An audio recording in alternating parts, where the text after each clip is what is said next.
भाजपसाठी राष्ट्र प्रथम नाही तर भ्रष्ट प्रथम आणि मुस्लिम खतम अशी टीका उत्तम जानकर यांनी केली।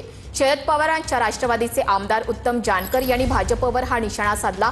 भाजपनं सोलापूर जिल्ह्यात 300 कोटी वाटपासाठी आणले। उत्तम जानकर यांनी हा दावा केलाय। मी जवळजवळ 30-32 वर्ष भारतीय जनता पार्टीमध्ये काम केलेलं आहे। त्यावेळी राष्ट्रप्रथम, आता ती स्लोगन थोडी बदललेली आहे, भ्रष्ट प्रथम, आणि या निवडणुकीमध्ये तर मुस्लिम खतम ही नवीन घोषणा ह्यांनी काढलेली आहे। प्रत्येक नगरपालिकेसाठी म्हणजे 12 नगरपालिकेसाठी यांनी जवळजवळ 300 कोटीची तरतूद प्रत्येक नगरपालिकेला 25 कोटी रुपये दिलेले आहेत वाटण्यासाठी। भाजपचे तळोदा नगरपालिकेचे नगराध्यक्ष पदाचे उमेदवार जितेंद्र सूर्यवंशी यांच्यासाठी मंत्री गिरीश महाजन यांनी जाहीर सभा घेतली। सर्वाधिक योजना देण्याचं काम भाजपनं केलंय, यामुळे तळोदा गाव दत्तक घेतोय अशी घोषणा महाजनांनी यावेळी केली।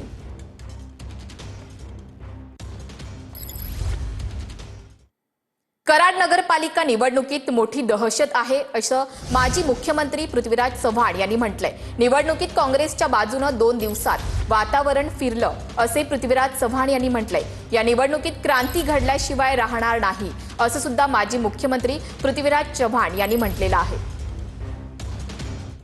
मी काँग्रेसची इतक्या ताकदीने उमेदवारी या ठिकाणी उभी राहील असं वाटलं नव्हतं। त्यामुळे 2 दिवसातलं वातावरण तुम्ही स्वतः बघितलं, एकदम बदललेलं आहे। आता ही जाहीर सभा झालेली आहे। मला वाटतं की सर्व समाजाचे मला येऊन भेटून सांगतात मी बाहेर येणार नाही, दहशत आहे फार, उद्या मुख्यमंत्री येऊन दम देणार आहेत सगळ्यांना, तरी म्हटलं आम्ही आहे तुमच्या बरोबर। मला खात्री आहे की या निवडणुकीमध्ये क्रांती घडल्याशिवाय राहणार। माझं राजकारणच नव्हे तर मलाही संपवायला निघालेत असं धनंजय मुंडे यांनी म्हटलंय। वाईट काळात मला साथ देणार की नाही, मुंडेंनी मतदारांना अशी साथ घातली। माझ्या कातड्याचे जोडे केले तरी तुमचे उपकार फिटणार नाहीत असंही मुंडेंनी म्हटलंय। कितने लोग मेरे पीछे लगे बाबा, सिर्फ मैंने राजनीति में खत्म होने के लिए पीछे नहीं लगे, मैंने इस दुनिया में नहीं रहना इस कदर वो मेरे पीछे लगे। उस समय का आप मेरा साथ छोड़ोगे या मेरे पीछे साथ खड़े रहोगे? मी जर तुमच्या काम करण्याच्या लायकीचा नाही राहिलो तर तुमचं काम कोण करेल?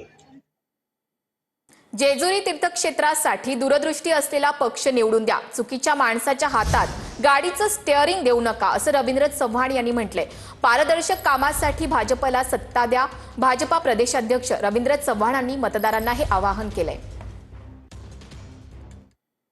शहर जे आहे हे तीर्थक्षेत्र जे आहे हे तीर्थक्षेत्र म्हणून याची जी प्रचिती आहे, हिला येणाऱ्या काळामध्ये पर्यटनाच्या दृष्टिकोनातून याला मोठं करायचं जर असेल, तुम्हाला आम्हाला सर्वांना दूरदृष्टी असणाऱ्या विचारधाराच्या पक्षाला येणाऱ्या काळामध्ये नगराध्यक्ष असेल किंवा त्याच्याबरोबर असणाऱ्या प्रत्येकाला निवडून देणं हे अत्यंत गरजेचं आहे। बीडमध्ये 150 कोटींचा घोटाळा झाल्याचं समोर आलंय असं अजित पवार यांनी म्हटलंय। घोटाळ्याची मोठी साखळी आहे, दोषींवर कडक कारवाई होणार असं आश्वासन सुद्धा अजित पवार यांनी दिले। बीडमधल्या विविध पतसंस्थांमध्ये 6 ते 7 कोटी अडकलेत असं सुद्धा अजित दादा यांनी। मागच्या काळातला निधी हा चांगल्या पद्धतीने इथं खर्च झाला नाही, त्याच्याबद्दल सगळी माहिती काढण्याचं काम चाललेलं आहे। काही अजून चुका ह्या जिल्ह्यामध्ये झालेल्या आहे, त्याच्यामध्ये राज्य सरकारचं नुकसान झालेलं आहे, त्याची चौकशी आम्ही नेमलेली आहे। त्याच्यातनं आतापर्यंत 150 कोटी रुपयाचे गफला ह्या जिल्ह्यामध्ये जमीन ॲक्वायर करत असताना झालाय, अशा प्रकारचं एक चित्र पुढे आलेलं आहे। त्याच्यातली वस्तुस्थिती आम्ही शोधतोय, जे कोणी दोषी असेल त्याच्यावर कारवाई आम्ही करतोय, परंतु ही फार मोठी साखळी आहे, ती वरपासून खालपर्यंत अधिकारी वर्गामध्ये काहींच्या चुकांच्यामुळे ती तिथं अतिशय बरबटलेली आहे। ते काम आपल्याला करायचं आहे। अल्पसंख्याक समाजाला हात लावणाऱ्यांचे हातपाय तोडणार असं रमेश कदम यांनी म्हटलंय. मोहोळचे माजी आमदार रमेश कदम यांनी हे वादग्रस्त विधान केले.